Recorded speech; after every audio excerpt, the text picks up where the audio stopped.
Hey, what's going on out there, guys? Holy crap, were we hit by a curveball haymaker. I was not going to make one of these early response videos, but so many other people do them very well. However, especially that opening scene, my mind was blown. In addition, I believe this is an opportunity for me to start tying up some of the elements that I have brought up in the last two acts of various videos in a way that I have not previously done. Alright, let's begin with this tantalizing, holy crap of a eureka. We're still here at the scene of this terrible disaster. This music that you hear is the same music as from when Cloud was floating over Midgar. So this is giving you a relative timestamp. And then the newscaster says there's tornadoes that rip through the sectors 1, 2, and 3. We know that at the end of Remake, that's exactly what happened. So now we understand that what we saw had unforeseen consequences. If you observe these tornadoes from the perspective of our heroes of Remake, they're not destroying anything. They are ripping up a copy of Midgar, but nothing is being destroyed. So what you are witnessing here is something entirely unseen. You're then shown bodies, 4 of them: Barrett, Tifa, Red 13, and Aerith. At first appearance, they look dead. Most likely, they are not dead. They are not unconscious. They are catatonic. This will be addressed in a moment. The indicators suggesting this are, they're all on stretcher boards. Several of them are buckled in. If they were dead, you would not bother buckling them to a stretcher board. The man's voice says search and rescue, so it appears that this is the search and rescue operation, which is in a roundabout way suggestive that these people are alive. And then finally, there is no evidence on any of them that there is serious damage, so they're catatonic. Why? I will get to that. The last thing we see in this uppercut of a sequence is Sephiroth's feather. However, we did not see Cloud. Cloud could be there, we just were not showing him, but we did not see Cloud, and there's Sephiroth's feather. This would be the first instance in the history of the Remake anthology where you see a Sephiroth feather and there is no Cloud. However, if you pause on this scene, the background behind the feather is not identical to where the helicopters were, so these two scenes might not be tied together. Back to the Plumes of Smoke. This is vital. Look at that damage. Look at that smoke. Here is Midgar from Zack and Cloud's perspective. There is no smoke. Zack and Cloud are not looking at the same version of Midgar as this. However, in our heroes scene, they also do not have plumes of smoke in the background, so they're also not looking at this. So if this is an alternate timeline, it is not the timeline that has Zack alive in it or Zack dead in it. The next point, the first part of this at the very least, is being watched on a television set. This does not mean it is not a manifestation of Jenova or Sephiroth or someone else's witchery, because Sephiroth demonstrated in Remake that he has mastery over VR, so who's to say he couldn't do the same thing in the TV net. However, because it is over the TV net, at least this part is probably not witchery. I will point out though, in this sequence of Sephiroth, you can see that the closer you get to Sephiroth, the more staticky it gets. When they show the Sephiroth feather, it's staticky immediately. So there may or may not be a relation between static, which we usually associate with TV, and the fact that this is a TV net. And it's very difficult to place the where, because it didn't happen in the Zack is alive or dead timelines. And then finally, the big one, the fact that these 4 are catatonic. It is suggested that they are unconscious. The odds of them just all being unconscious is very, very low due to natural phenomena. Natural. And then finally, Sephiroth's feather. Which Sephiroth is this? I believe there's one Sephiroth consciousness, but his ego is so extreme that whenever it manifests in reality, whether it's AI, Cloud's head, hallucination, all of these beings are self-aware. They may or may not be part or wholly aware of the other Sephiroths, but they are not colluding. It's not an army of Sephiroths. His ego is enormous. Each one is looking out for itself. At the edge of creation, when Sephiroth leaves Cloud, you see a black feather go across. This is very important. That's telling you the whole time you've seen black feathers, it was this Sephiroth, the most aware Sephiroth, Watashi Sephiroth, the one who said, "Me, I found myself." Watashi. That feather again, and it appears to be paying attention to somewhere where there's no Cloud, but there should be Cloud, and he would be a Sephiroth that is aware that there should be a Cloud. And this is a beautiful segue into more uncertainties, but the theory becomes alive with fire. The open question is, who are these heroes? Those 4 would be most closely associated with the ones from the original timeline. If you ask yourself, where would the heroes from any timeline that's very similar to the original, where would they have been at the approximate time that the heroes of Remake beat Motorball and then went through a wormhole? Well, those other heroes, they would be in the exact same spot. They would be on that highway. When Cloud was floating over the original Midgar, you can see that Sector 7 is burning. It didn't fall very recently, but it is still burning, telling you that this time, unlike the Zack sequence, this time is closely related to the flow of time in Remake. Those heroes could have gone catatonic anywhere. It could have been the beginning of Remake. Could have been when they're all in 7th heaven after the first bombing run. But no, they were on the highway when those tornadoes came down. The very logical question of how could the heroes be anywhere? They had to have been knocked out by those tornadoes.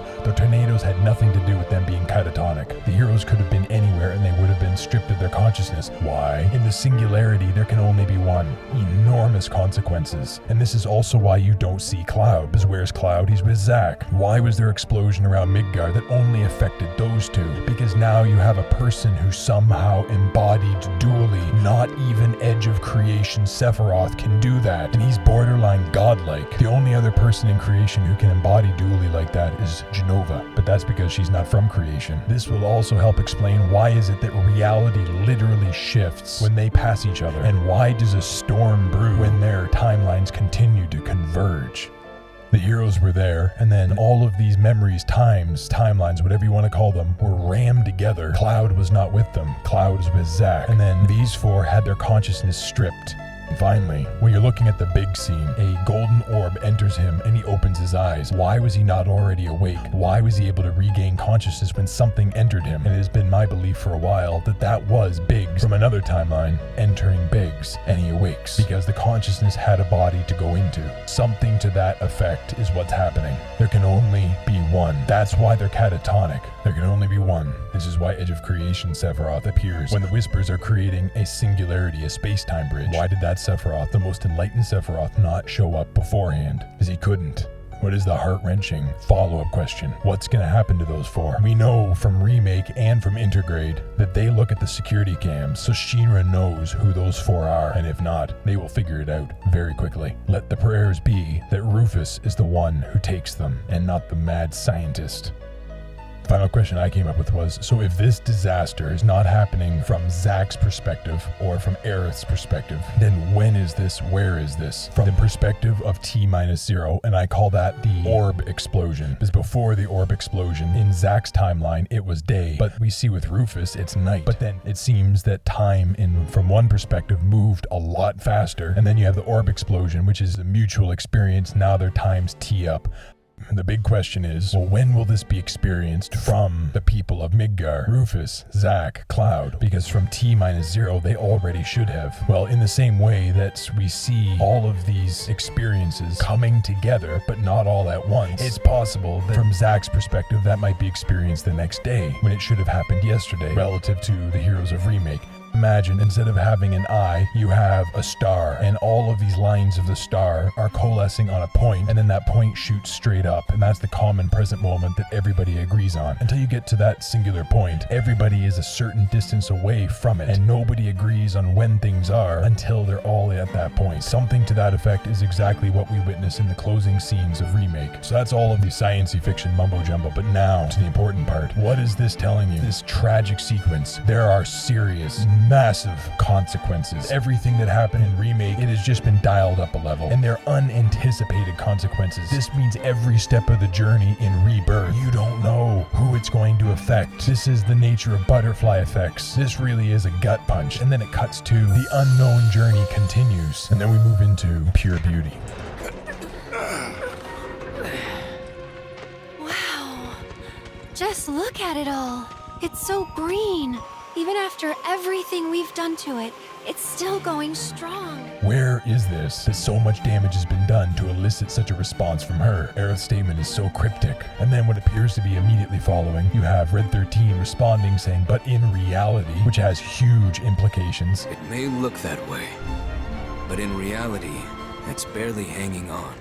Is this a dream? Is this the dream of gods? Is this a timeline that cannot happen? But even before Red 13 makes his statement, flying right at us are the birds. I have briefly discussed this in some of my videos, and I will be making a video that more closely looks at the importance of birds. But the birds throughout Remake and Intermission and the first trailer of last year have enormous import. Not just any birds, 5 vultures, the birds of death. And then where are these vultures flying? In the opposite direction of where we're going. This is the first time that birds have done that. Consider how Remake opened. You have that which drops black feathers flying in the same direction as us, towards Midgar. Consider the opening of the trailer from last year. You have a whole series of pigeons, by the looks of it, flying parallel to Midgar. At the end of intermission, you had a single bird, kind of like an owl hawk, flying over the heroes, and then throughout Remake, for instance, in the scene where Jesse and Cloud do part before their date, 3 doves, which are the birds of peace and the birds of love, flying up towards the plate, which is exactly where those two end up going. So you have the symbol of death flying right over it, just as Red 13 drops his cryptic statement. And then open vistas, this is beautiful, freedom, the open world. You're not confined. Remake was meant to feel that you didn't have the illusion of choice, but you were always forced along a linear path that was already laid out. The fact that you had these heroes who had their own intentions, it doesn't matter. That's gone. That's in that darkness behind you. You now are in the open world. You're free. One of the things that everybody was fighting for, they didn't know they were doing it. Freedom. The ability to do exactly this. And a cool point about the dialogue between Tifa and Aerith, assuming this is all one contiguous dialogue, is that Tifa is asking Aerith, well, where has Cloud been? Tifa would already know that Aerith met Cloud recently. So why is Tifa asking Aerith about Cloud from years ago? Where's he been these 5 years? Immediately following, you have the statement of, I don't remember Cloud being in Nibelheim. And this is an extension of throughout Remake, Tifa was a little bit more vocal, letting Cloud know, I know that you're not soldier first class. This comes to a volcanic head by asking, where has he been these past 5 years? Because if Tifa believed Cloud at all that he was a soldier, she wouldn't be asking. She knows he was off doing soldier things.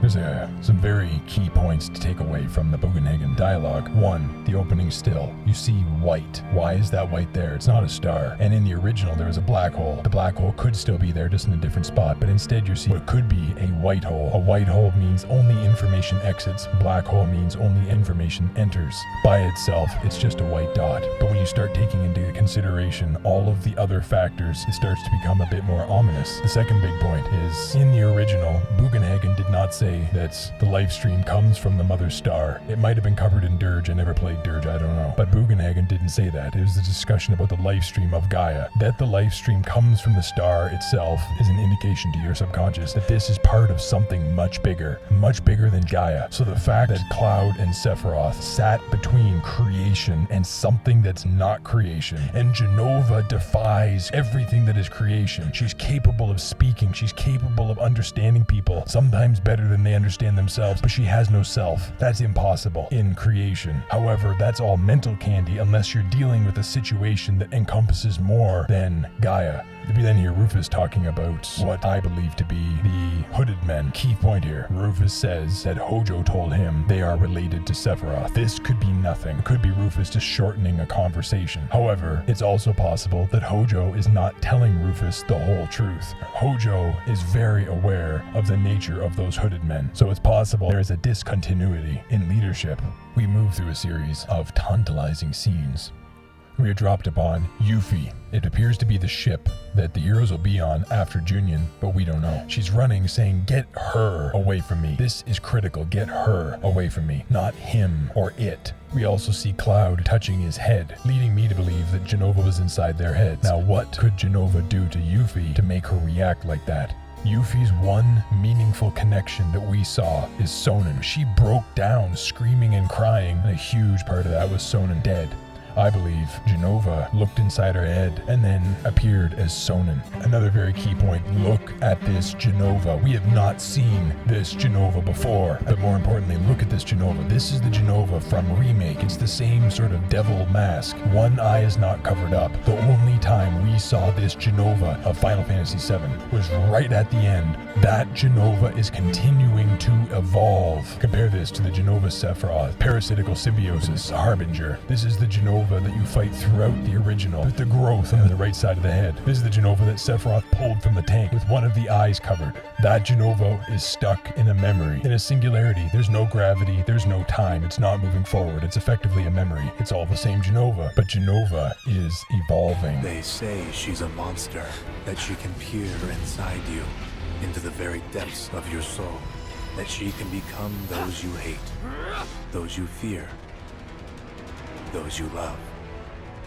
and we are listening to the voice of Sephiroth. But again, which Sephiroth? Who is speaking? Because the objectives, the intentions, the endgame of each Sephiroth is different. It appears to be that this is the one in the purple smoke talking to the heroes on that ship. If so, this is the Sephiroth native to the Rebirth remake timeline, and this one would be very similar in consciousness to the Sephiroth that we are familiar with at the same relative point in the original timeline. So then why is he saying this? Why would that Sephiroth be dropping these very informative statements that he did not in the original? At no point did the Sephiroth clone verbalize that it was aware that Jenova can turn into that which you love, which opens the possibility that even the Rebirth remake Sephiroth might become aware that Jenova is manipulating him, becoming his mother. However, it could also be Edge of Creation Watashi Sephiroth. If it is Watashi Sephiroth, why would he tell Cloud this? One of the great theories that makes intimate sense is drive a wedge between Tifa and Cloud, and then when Cloud falls into the life stream, he will not be able to recover the way he did because he's not as close to Tifa. I have to ask the question why he would want to do something in such a causal way. Throughout Remake, he was the master of doing very little and eliciting a massive change.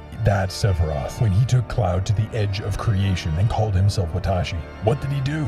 Nothing. He could have killed Cloud. He could have conveyed very essential information to Cloud. He did not. This is one who is the absolute master of doing very little to accomplish a lot. The same Sephiroth understands time and space and the interrelation of it all so intimately, terrifyingly. Look at Remake. All of the big changes didn't come from Sephiroth or the Whispers. It was not Jesse who blew up the Sector 1 reactor. It was Shinra. The date that Cloud went on in Chapter 4 was due to heroes. All of the divergences were just natural occurrences of heroes being heroes, and they were barely kept on track with the help of the Whispers, including being alive. The Whispers saved Barrett and saved all the heroes but Cloud. The Whispers, other than a few, aren't there anymore. Watashi Sephiroth is aware of that. If it's Watashi Sephiroth trying to drive a wedge between the two, then the reasoning is very likely alien enough to defy topical inspection based on the data we have.